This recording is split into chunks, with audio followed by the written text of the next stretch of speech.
Un prix de l'excellence pour Alpha Condé lui a été décerné ce jeudi par la Société ouest-africaine de chimie, la SOACHIM. Le chef de l'État s'est réjoui de la distinction avant de promettre d'accompagner cette organisation sous-régionale. La coalition guinéenne de la Cour pénale internationale exige la tenue d'un procès sur les massacres du 28 septembre 2009. Ce jour-là, plus de 150 Guinéens ont été tués au cours d'un meeting des forces vives d'alors opposées à la candidature du chef de la junte militaire Moussa Dadis Camara. C'est tout pour le sommaire. Dans un instant, les détails. Mesdames et messieurs, bonsoir et bienvenue. Le chef de l'État vient d'être honoré par la Société ouest-africaine de chimie, en abrégé SOACHIM.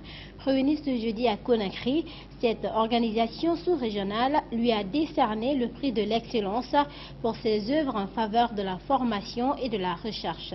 C'est par visioconférence qu'Alpha Condé s'est adressé à l'assistance. Après avoir exprimé sa satisfaction, il a promis de soutenir la SOACHIM. Suivez ce compte-rendu signé Omar Condé et Abdoulaye Keïta. C'est un événement scientifique sous-régional, placé sous l'égide du ministère guinéen de l'enseignement supérieur de la recherche scientifique. Il consiste à la remise du prix de l'excellence par la Société ouest-africaine de chimie au président Alpha Condé pour ses œuvres en faveur de la formation et la recherche. L'attribution de ce prix à son excellence le président professeur Alpha Condé peut être axée sur trois points essentiels. D'abord, compte tenu des actions de son excellence en faveur du développement de l'enseignement supérieur dans la recherche scientifique, en dotant ce secteur d'un document de politique avec une vision claire. L'un de ces six axes de document de politique est la promotion de la recherche scientifique et la coopération.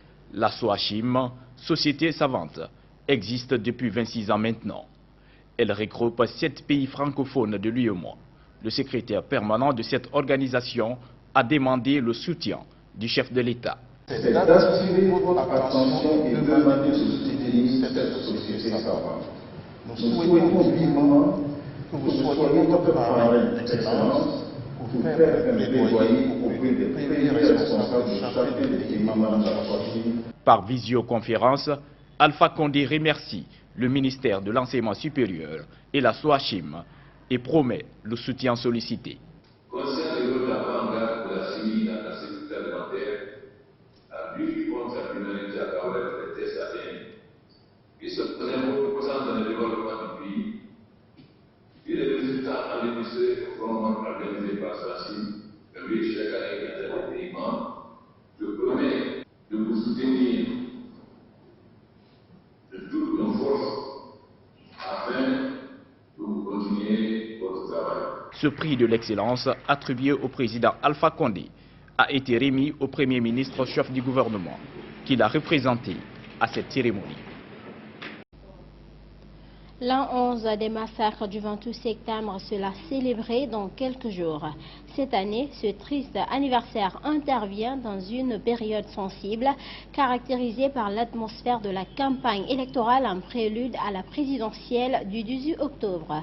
C'est dans ce contexte que la coalition guinéenne pour la Cour pénale internationale a animé une conférence ce jeudi à la Maison de la Presse.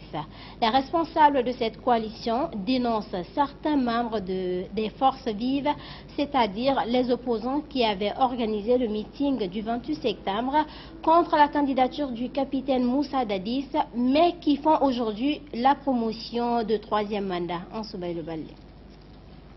Cette déclaration est rendue publique à moins de 4 jours de la date légale.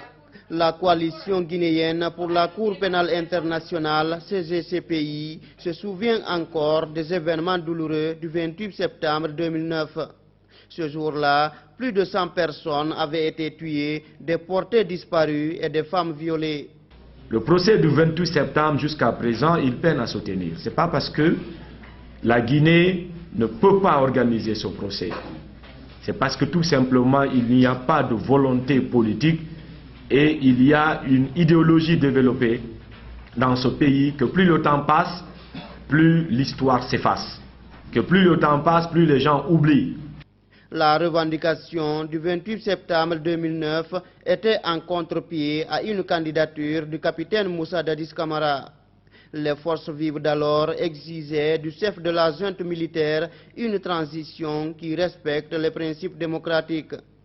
La coalition guinéenne pour la Cour pénale internationale a dénoncé ceux qui réclamaient hier et qui sont devenus aujourd'hui des promoteurs d'un troisième mandat pour Alpha Condé. Il y a parmi ces gens aujourd'hui l'actuel président, il y a des ministres à tous les niveaux, il y a des députés qui étaient tous avec nous dans les forces vives.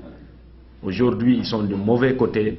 C'est les mêmes aujourd'hui qui sont en train de faire appel à l'actuel président de renier à tous ses engagements et de renier à tous les principes démocratiques.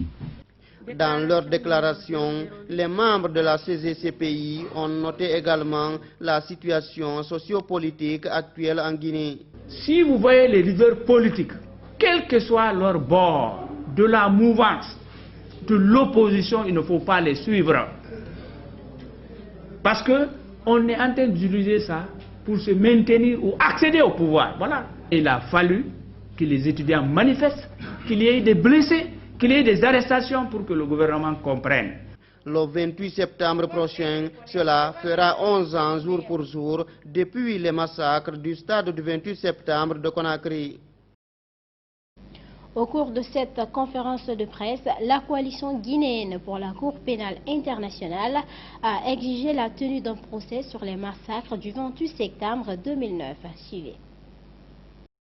La CGCPI exhorte le gouvernement guinéen à allouer une indemnité provisoire aux victimes des massacres du 28 septembre, c'est en attendant la tenue du procès dans cette triste affaire.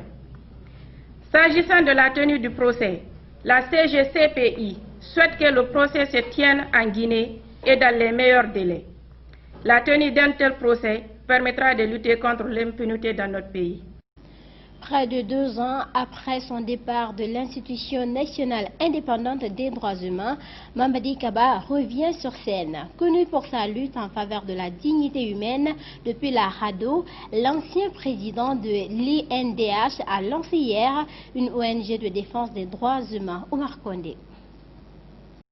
La Ligue pour les droits et démocratie en Afrique est une ONG naissante qui a lancé ses activités ce mercredi à la Maison de la Presse. Elle ambitionne d'harmoniser le combat pour la démocratie en Afrique, notamment en Afrique de l'Ouest. La LIDA se fixe pour objectif de contribuer à la promotion des institutions nationales des droits de l'homme conformes aux principes de Paris et servant de véritable socle à l'état de droit. L'une des particularités de la LIDA, selon Mamadi Kaba, est le caractère sous-régional de son champ d'action.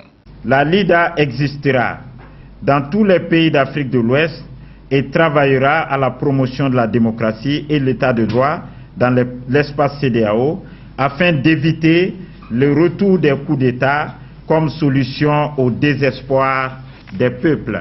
Cette organisation de défense des droits humains se dit conscient de l'enjeu de la présidentielle à venir. La LIDA œuvrera à la promotion d'élections libres, crédibles et sans violence, dont les résultats sont susceptibles d'être acceptés de toutes les parties à travers sa contribution à la sensibilisation et à l'observation électorale. Dans ce combat, la LIDA est accompagnée par quelques plateformes qui lui ont réitéré leur soutien.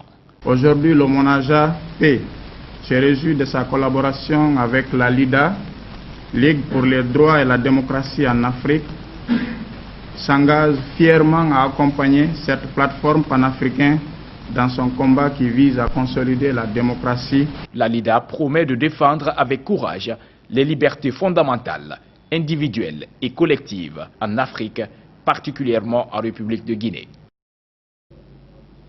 On termine par cette joie exprimée dans les campus universitaires après l'annonce mardi soir de la diminution du coût de transport à 1500 francs.